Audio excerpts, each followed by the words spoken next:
Êxodo capítulo 12, vamos fazer a leitura de apenas um versículo, mas eu vou trabalhar em alguns textos que estão aqui ao longo do capítulo 12, não apenas nesse versículo em particular.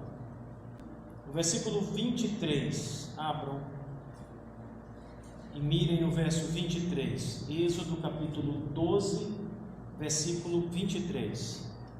Porque o Senhor passará para ferir os egípcios, quando vir, porém, o sangue na verga da porta e em ambas as ombreiras, passará o Senhor aquela porta e não permitirá ao destruidor que entre em vossas casas para vos ferir. Vou ler mais uma vez, verso 23.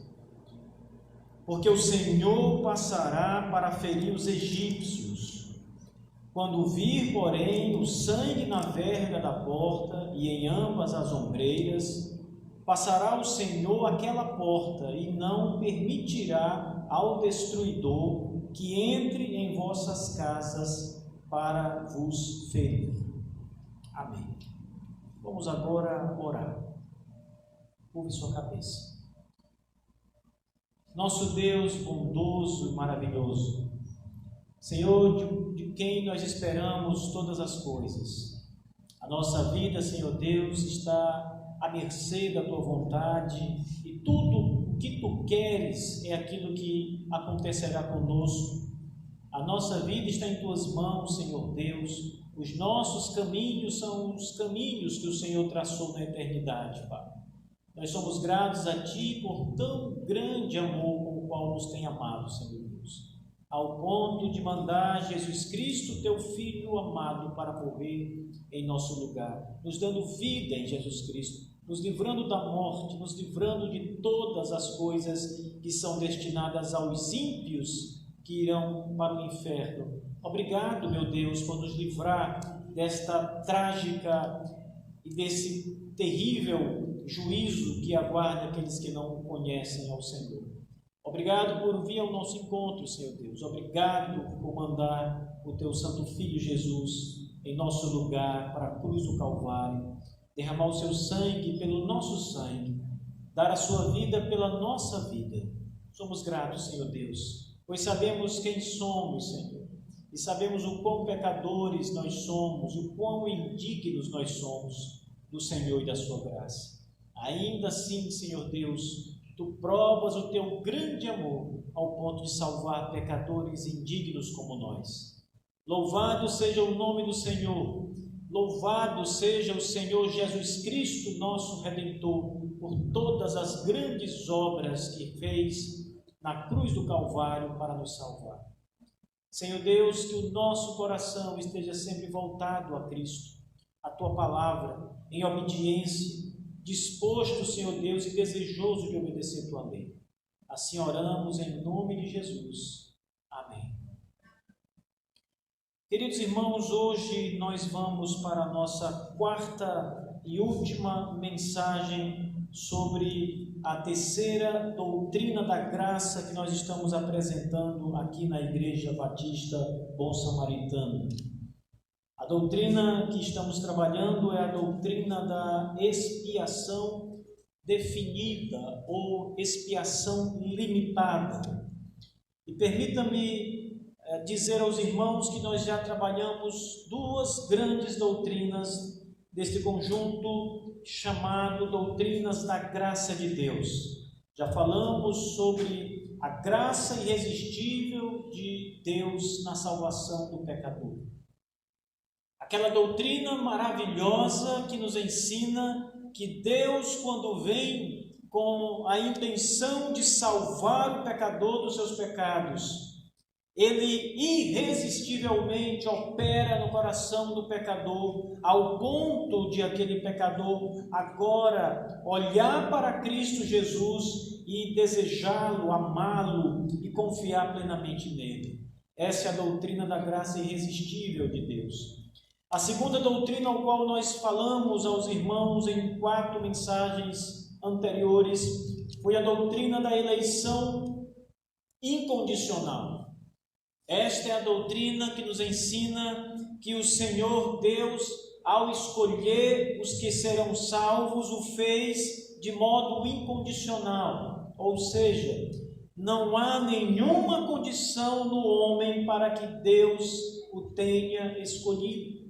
A escolha de Deus é sem nenhuma condição no homem. Nada no homem levou Deus a escolhê-lo para a salvação. Por isso essa escolha ou eleição, ela é chamada de eleição incondicional.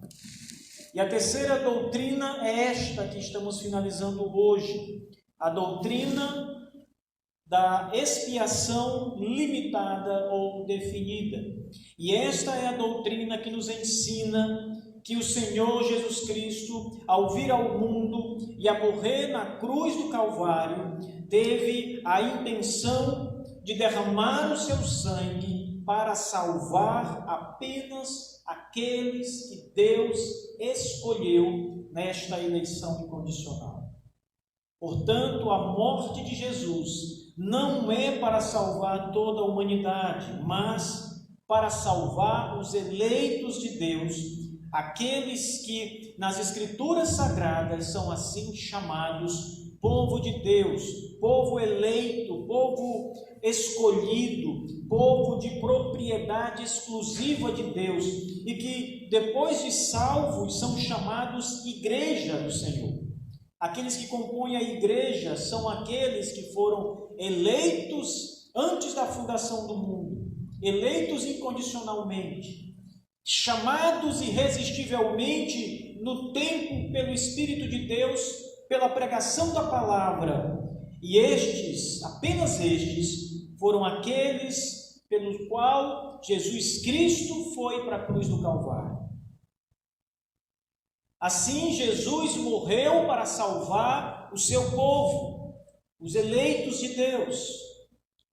Apesar de estarmos tratando esse tema em 4 mensagens, cada um dos temas em 4 mensagens, é importante que os irmãos saibam que há muitas outras mensagens ou textos bíblicos que nós poderíamos ler e pregá-los à igreja, provando cada uma destas doutrinas, cada uma delas. Existem muitas outras, dezenas, centenas de outras passagens no Antigo Testamento e muito mais claramente no Novo Testamento, mostrando que Jesus Cristo morreu para salvar apenas os eleitos e não toda a humanidade. Mas o nosso tempo é limitado também e nós vamos pregar a última das mensagens nesse tema, a expiação ilimitada. Cristo morreu para salvar o seu povo. Expiação limitada. Cristo morreu para salvar o seu povo, apenas os eleitos de Deus. Essa passagem da Páscoa, a instituição da Páscoa, quando o povo de Israel está sob o cativeiro do Egito, sofrendo todas as coisas que passaram no Egito, como escravos dos egípcios, obrigados a fazer tijolos, obrigados a trabalhar incansavelmente, obrigados ali a sustentar Faraó e todo o Egito com a sua mão de obra. Esse povo estava ali, o povo de Deus estava ali cativo. E essa passagem da Páscoa é uma passagem muito importante quando se fala da redenção ou da salvação do povo de Deus. Apesar de a Páscoa ter um significado histórico bem definido, ela tem um significado teológico muito maior para o povo de Deus. Esse significado vai se desdobrando ao longo das escrituras do Antigo Testamento e especialmente no Novo Testamento, ele ganha um significado muito mais claro. A progressão da revelação de Deus, ela vai tornando aquela realidade, aquilo que a Páscoa significa, muito mais claro, se tornando muito mais compreensível a partir em que a Escritura vai se revelando livro por livro, até chegarmos no Novo Testamento, até chegarmos ao Senhor Jesus Cristo e a sua morte expiatória em favor do seu povo. Cristo é a Páscoa do povo de Deus. Ele é o Cordeiro de Deus. Ele é o Cordeiro que tinha que ser morto para salvar o seu povo. Agora notem bem, queridos irmãos, o capítulo 12 ele traz muitas e poderosas verdades acerca disso. Mas o verso 23 ele sintetiza estas verdades ao nos mostrar que o Senhor Jesus, na ocasião da Páscoa, que é a libertação do povo de Deus do cativeiro, é o evento redentor que liberta o povo da escravidão, mas que tem um significado bem maior de libertação da escravidão do pecado. Também é o evento que traz o juízo e o castigo de Deus sobre aqueles que não estão lavados ou remidos pelo sangue do Senhor Jesus, o sangue do Cordeiro. Por isso o verso 23 é muito claro ao dizer que o Senhor Jesus passará para ferir. O objetivo aos ímpios, aos descrentes da passagem de Deus na Páscoa no Egito, era ferir, era trazer juízo, castigo aos egípcios. Por outro lado, para o povo de Deus, o texto diz: quando ele ver o sangue na verga da porta, como Deus havia ordenado a Moisés, e Moisés então havia passado instruções ao povo de Deus, que um cordeiro fosse morto e o sangue do cordeiro fosse então passado ali nos umbrais da porta e nas vergas das portas das casas dos filhos de Israel. O anjo da morte, ao passar por aquela casa, não pararia ali, passaria por cima. E é isso que o nome Páscoa significa: passar por cima, passagem. O anjo da morte vai passar por sobre as casas que estão guardadas pelo sangue redentor daquele cordeiro. Quando, porém, vir o sangue na verga da porta e em ambas as obreiras, passará o Senhor aquela porta e não permitirá ao destruidor que entre em vossas casas para vos ferir. Então a Páscoa é para uns juízo e para outros salvação, libertação. Mas veja essa história a partir do capítulo 12 numa perspectiva mais panorâmica, maior. O texto do verso 1 do capítulo 12 começa dizendo que o Senhor falou com Moisés e com Arão e deu instruções importantes a eles acerca das coisas que iam acontecer ali nesta ocasião, a instituição da Páscoa. A primeira observação importante é que todas as coisas que vão ser aqui ditas são palavras de Deus. Não foi Moisés que criou a Páscoa. Não foi Moisés e Arão que sentaram, pensaram, elaboraram alguma coisa que fizesse referência a Deus ou à verdade de Deus e criaram então uma festa religiosa, um momento, uma celebração. São apenas homens que estão ouvindo e seguindo obedientemente o que Deus disse que vai fazer. A Páscoa é Deus dizendo o que vai fazer com o povo do Egito e com o povo de Israel. Esse é o primeiro ponto. Não é criação humana. É Deus instruindo o seu povo e anunciando o que ele vai fazer.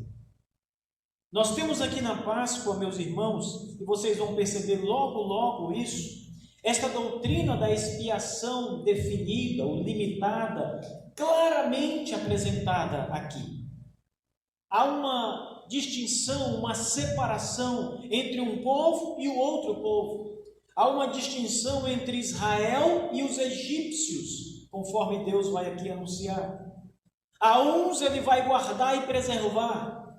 A outros ele vai punir, julgar, ferir, como ele diz no verso 23. A uns ele vai libertar, trazer salvação. A outros ele vai trazer a sua mão fechada, como punição e juízo sobre eles. 2 povos. Um destes receberá o sangue do cordeiro, o outro não terá o sangue sobre suas cabeças, em suas casas. Aqueles que não têm o sangue do cordeiro, o anjo da morte virá e punirá. Mas sobre aqueles cujas casas estão com o sangue do cordeiro nos umbrais e nas vergas das portas, o anjo da morte passará e não tocará neles, porque eles estão protegidos pelo sangue. Nós temos um povo, portanto, que está guardado pelo sangue da Páscoa. E temos um outro povo que não está guardado por esse sangue, cujo sangue não está sobre eles. E é isso que a Páscoa está nos ensinando. Há um cordeiro, um sangue que é derramado em favor de uns, mas não de outros. Note, esse evento não é só mais um evento em Israel, ao povo de Israel. Esse é o grande evento, o grande acontecimento histórico em Israel. Note que o verso 2, Deus diz: este mês da Páscoa, vos será o principal dos meses do ano. A palavra hebraica para o principal mês é a mesma palavra que significa o primeiro mês do ano.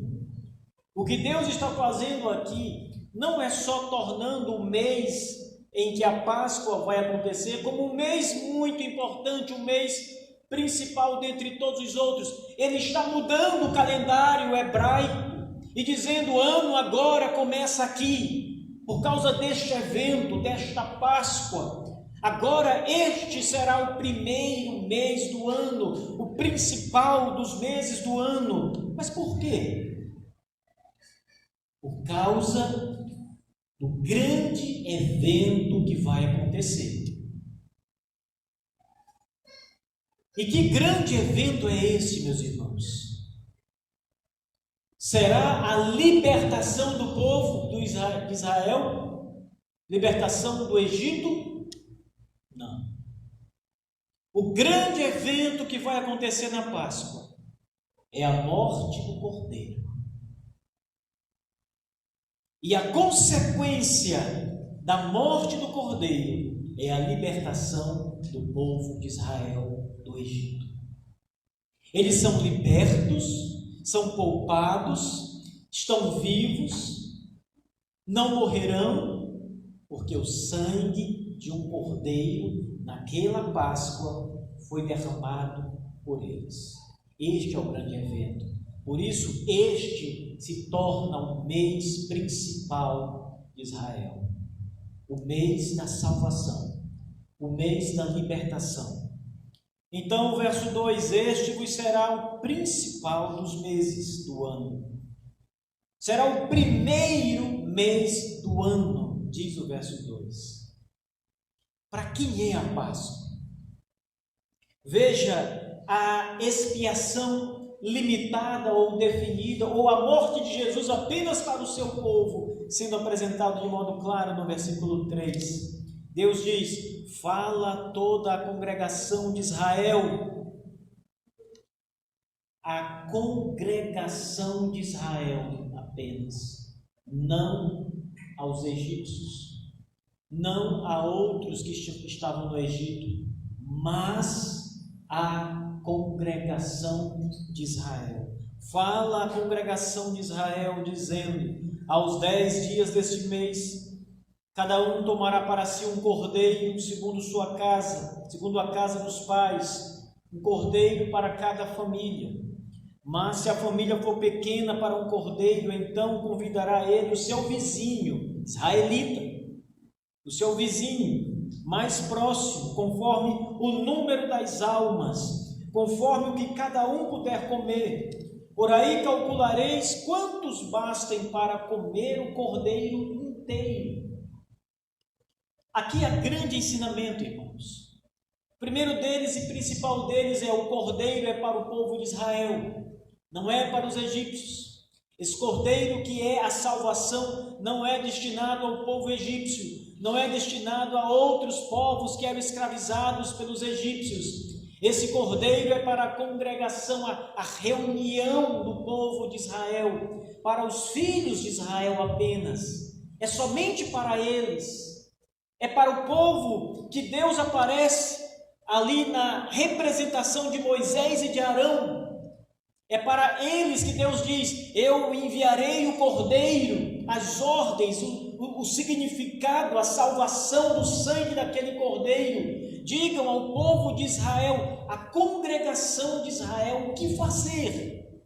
Mas notem bem, esse cordeiro é para a congregação de Israel, é para o povo de Deus, o povo de Israel.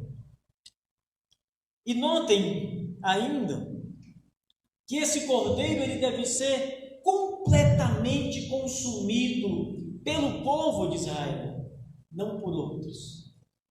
Não pode sobrar nada daquele cordeiro para que alguém venha mais tarde e coma o que sobrou.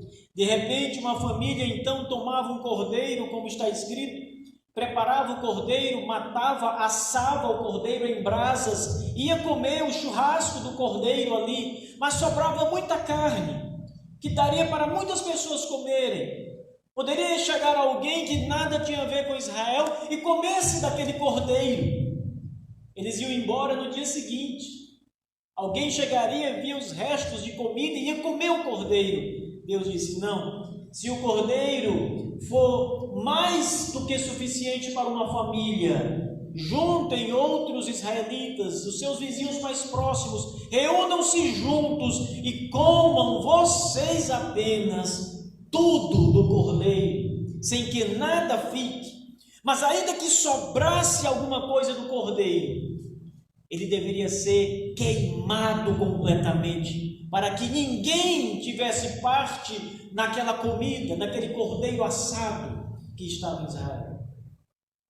Isso ensina que aquele cordeiro, aquela refeição pascal, ela era inteiramente voltada para o povo de Israel. Ela era limitada ao povo de Israel, à congregação dos filhos de Deus. Era um cordeiro definido para o povo da congregação de Israel e ninguém mais podia comê-lo. Só o povo de Israel. Era apenas para eles que o cordeiro era oferecido. Esse cordeiro era sem defeito, de um ano, macho. Verso 6 ensina os procedimentos de como o cordeiro deveria ser guardado alguns dias antes. E ali como ele deveria ser mais tarde, no dia apropriado, imolado, ou seja, morto em sacrifício pelo povo, para o povo de Israel. Então, a primeira verdade que nós temos aqui na instituição da Páscoa, meus irmãos, é que aquele cordeiro é exclusivo para o povo de Israel. Só para eles. Ninguém podia comer desse cordeiro. Era um cordeiro cuja refeição era limitada. Era uma refeição definida para estes apenas, não para aqueles outros, mas para estes apenas. Somente estes podem comer do cordeiro. Cristo, quando veio para o seu povo. Mateus capítulo 1, verso 21. Veio para salvar o seu povo. Ele veio salvar o seu povo, apenas o seu povo. O cordeiro era para Israel, apenas para Israel, oferecido por Deus para Israel, a congregação de Israel. Em outras palavras, irmãos, o cordeiro é para os eleitos de Deus. Cristo é para todos os que foram eleitos antes da fundação do mundo. A morte de Jesus e os seus benefícios salvíficos são exclusivos para aqueles que foram eleitos antes da fundação do mundo. Notem que é muito claro ainda em Êxodo 12, quando o texto diz que eles têm que tomar um cordeiro para si. Veja aí o versículo 3 mais uma vez. Cada um tomará para si um cordeiro. Esse cordeiro não era para todos, era para si, ou seja, para cada casa, para cada família, para cada um que fazia parte do povo de Israel. Esse é o primeiro ponto.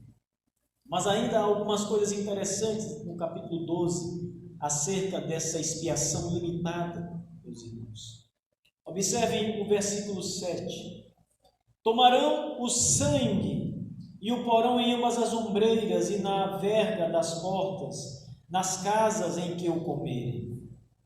Naquela noite comerão a carne assada no fogo, com pães asmos e ervas amargas o comerão. Não comereis do animal nada cru, nem cozido em água, porém assado no fogo, a cabeça, as pernas e a fressura. Nada deixareis dele até pela manhã. O que, porém, ficar até pela manhã, queimá-los-eis. Nada deve sobrar do cordeiro. Tudo é para Israel. Mas veja bem, a instrução é clara. O sangue do cordeiro deve ter uma finalidade.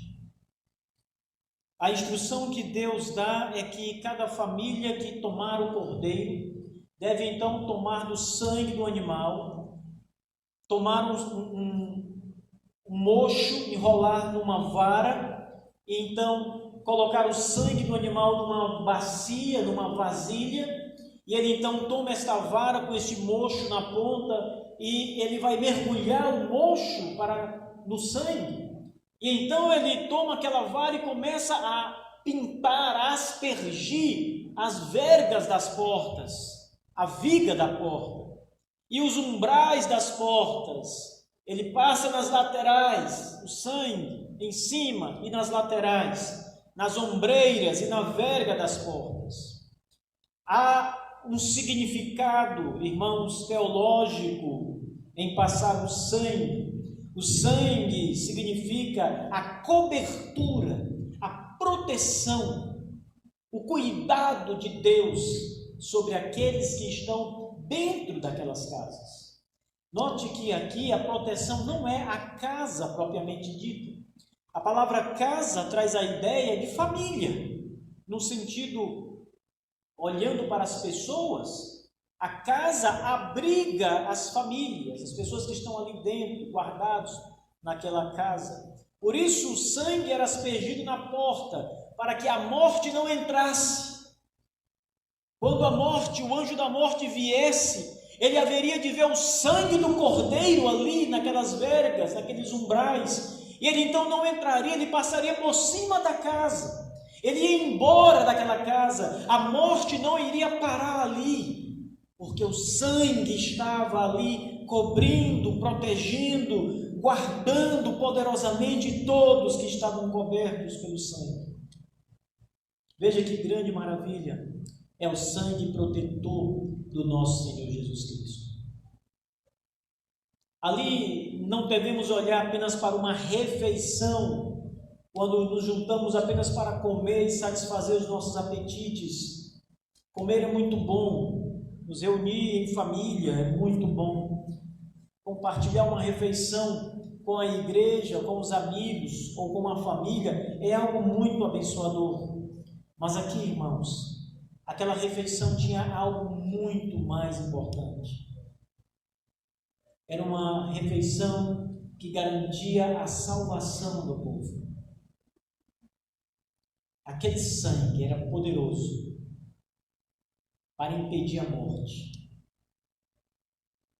para expulsar a morte, para garantir vida, salvação, liberdade a todos que estavam ali, sob o sangue, guardados pelo poder do sangue do Cordeiro. Por isso o verso 7 é enfático, quando Deus ordena, dando as instruções: tomem o sangue ponham em ambas as ombreiras e na verga das portas, na casa em que o comerem. Assim a casa estaria protegida. Todos que comeram, todos que participaram do cordeiro, daquela comida, estão guardados, porque o sangue está protegendo. O sangue está garantindo a liberdade e a salvação deles.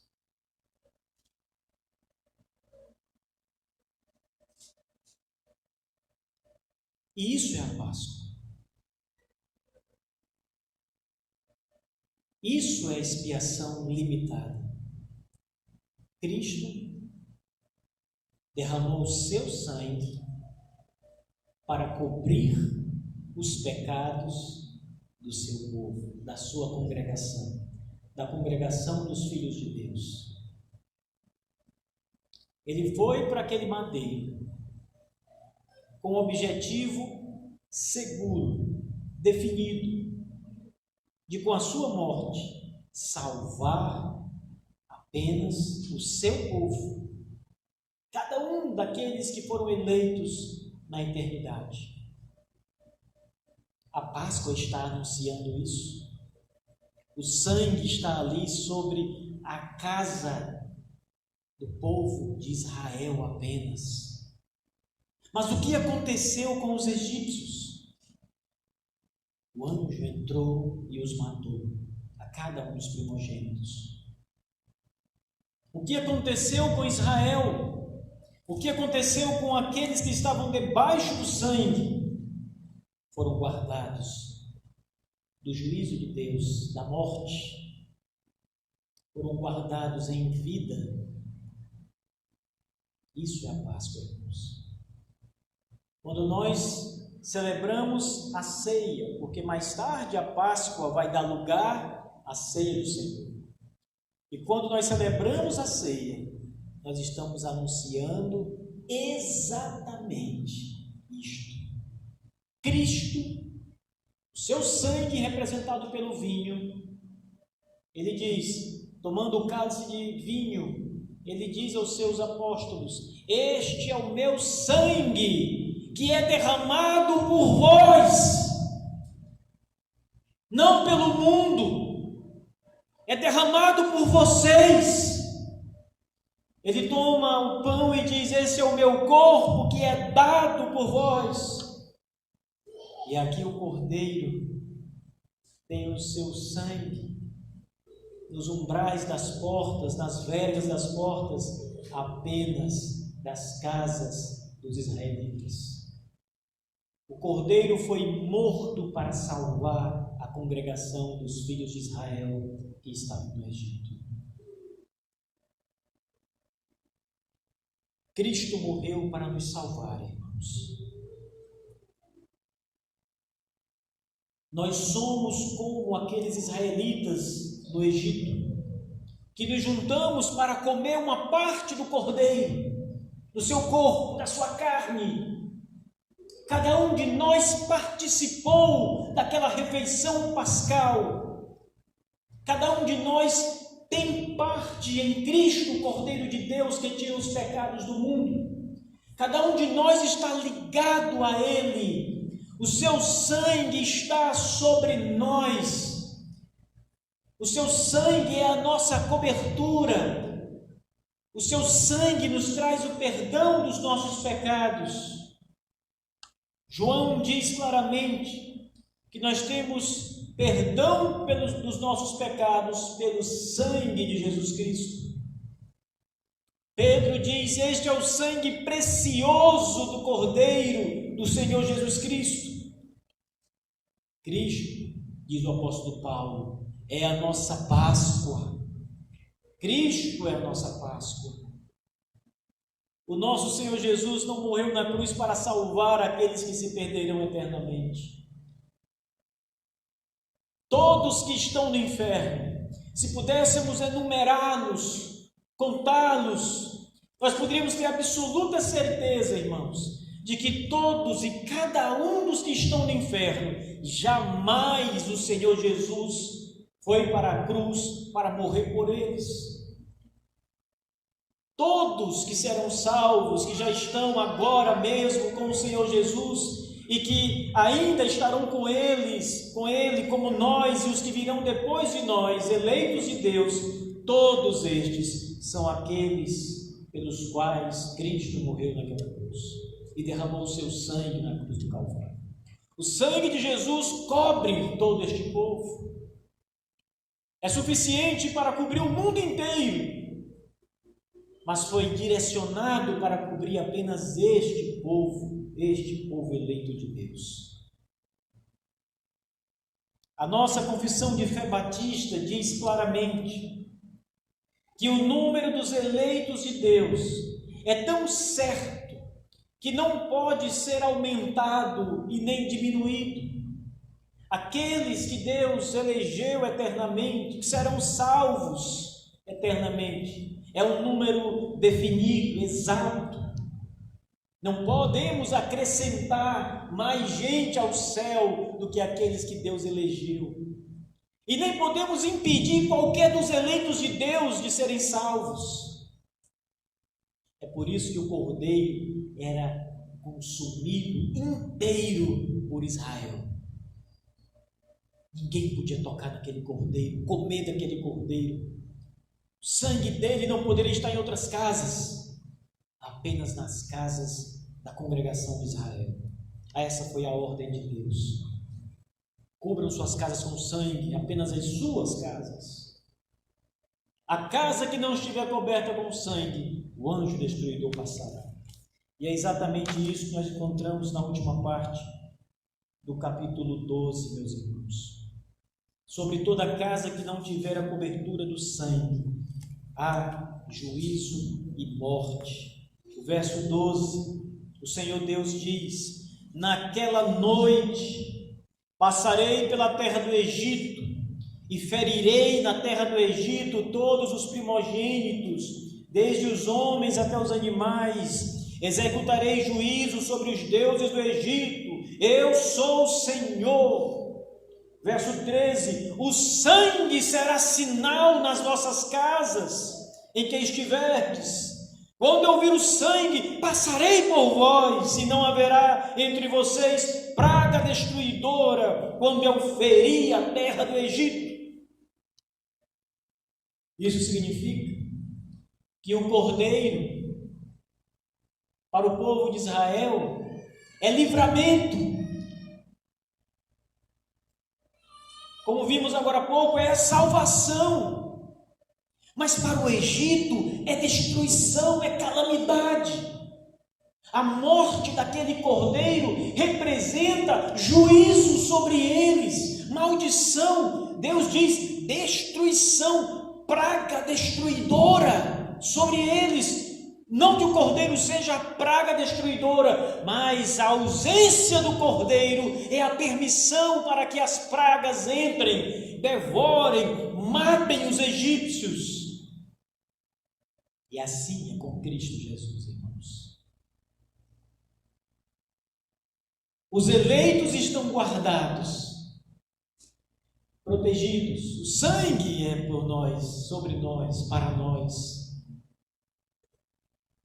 Mas para todos os outros que não foram eleitos e o qual aquela morte na cruz não concede nenhuma graça de salvação, o Cordeiro é juízo.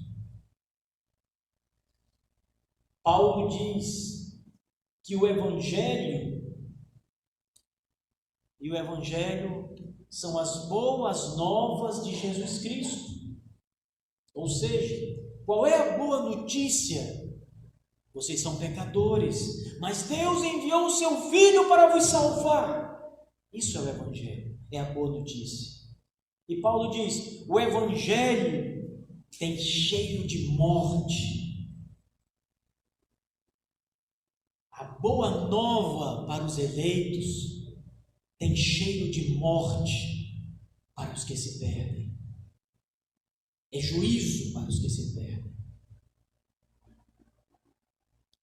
Deus envia pregadores do Evangelho com muitas finalidades. Uma delas, e a principal delas, é chamar os seus eleitos à fé e ao arrependimento para serem salvos. Mas a outra finalidade do Evangelho é trazer endurecimento. É tornar os descrentes e ímpios ainda mais descrentes e ímpios. Eles negarão o Evangelho sempre que o ouvirem. Detestarão a palavra de Deus. Cristo será anunciado, mas será rejeitado por eles sempre, pelos não eleitos. Cordeiro não vai proteger, não vai salvar, limpar aqueles cujo sangue não foi derramado por eles. Notem bem, o verso 12 diz: naquela noite, a noite em que o cordeiro é morto, Deus passará pela terra do Egito para ferir, matar, é a expressão, matar os egípcios. O cordeiro aqui, para eles, é morte. Não os protegerá, não os guardará. Não há aqui nenhum tipo de proteção divina sobre eles, apenas sobre o povo de Israel. Agora vejam, meus irmãos, o que disse Simeão no Evangelho de Lucas, no capítulo 2 do Evangelho de Lucas. Notem bem, versículo 34. Simeão os abençoou e disse a Maria, mãe do menino, esse menino é Jesus Cristo: eis que este menino está destinado tanto para a ruína como para o levantamento de muitos em Israel e para ser alvo de contradição. A primeira parte da profecia de Simeão é que Jesus vem ao mundo, é levantado, vem ao mundo, é posto na cruz para a ruína de muitos em Israel. Claro, para a salvação de muitos também, mas para a ruína de muitos em Israel. Assim, meus irmãos, aquele cordeiro que Paulo chama na sua primeira carta aos Coríntios, no capítulo 5, verso 7, de Cristo, nosso cordeiro pascal, foi morto para salvar o seu povo, mas também para promover a ruína de muitos em Israel, porque o seu sangue não irá expiar os seus pecados, não os protegerá, não os guardará, e assim morrerão e serão condenados em seus pecados. Não há salvação para eles. E finalmente, meus irmãos, eu quero terminar essa mensagem lembrando a vocês que a Páscoa fala de libertação e de juízo. Ela fala da obra de Cristo, ela fala do Filho de Deus, ela fala do povo eleito ao qual receberá a graça e o sangue é para eles. Mas ela também lembra que sobre aqueles os quais não têm a proteção do sangue, há apenas juízo e condenação, apenas miséria.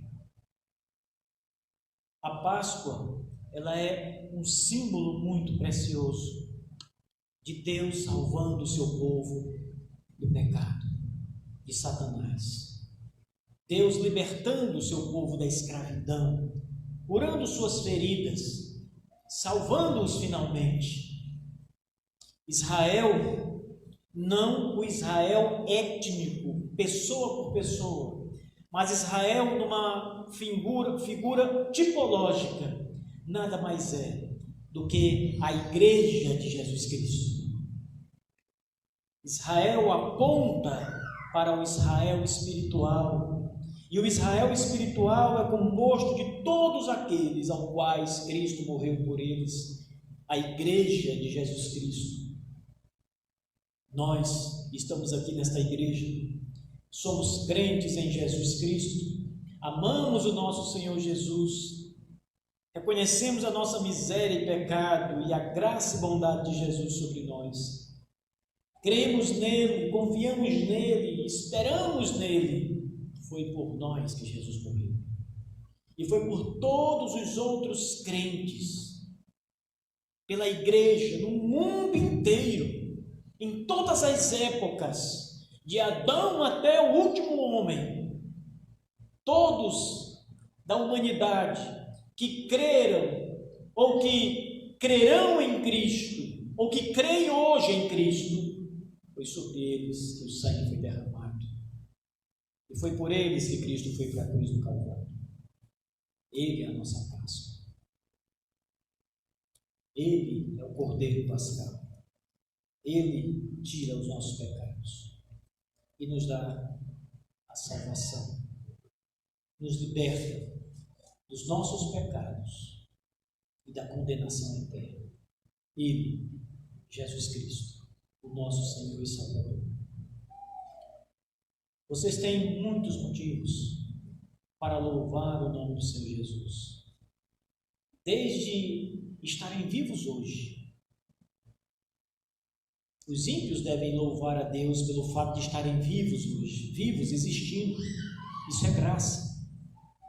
Mas nós, a igreja, não só por isso, temos o grande motivo de louvarmos a Jesus Cristo, porque Ele morreu por nós. Este é o sangue da nova aliança, derramado por vós, diz o Senhor. Pai, não oro pelo mundo, não oro pelo mundo inteiro, oro por aqueles que me destes do mundo. Eles são teus, tu os me destes, e eles têm guardado a tua palavra. Cristo ora pela igreja, por aqueles por quem ele morreu. Amém. Que nosso Deus nos traga esclarecimento, sensatez e submissão à sua palavra. Amém.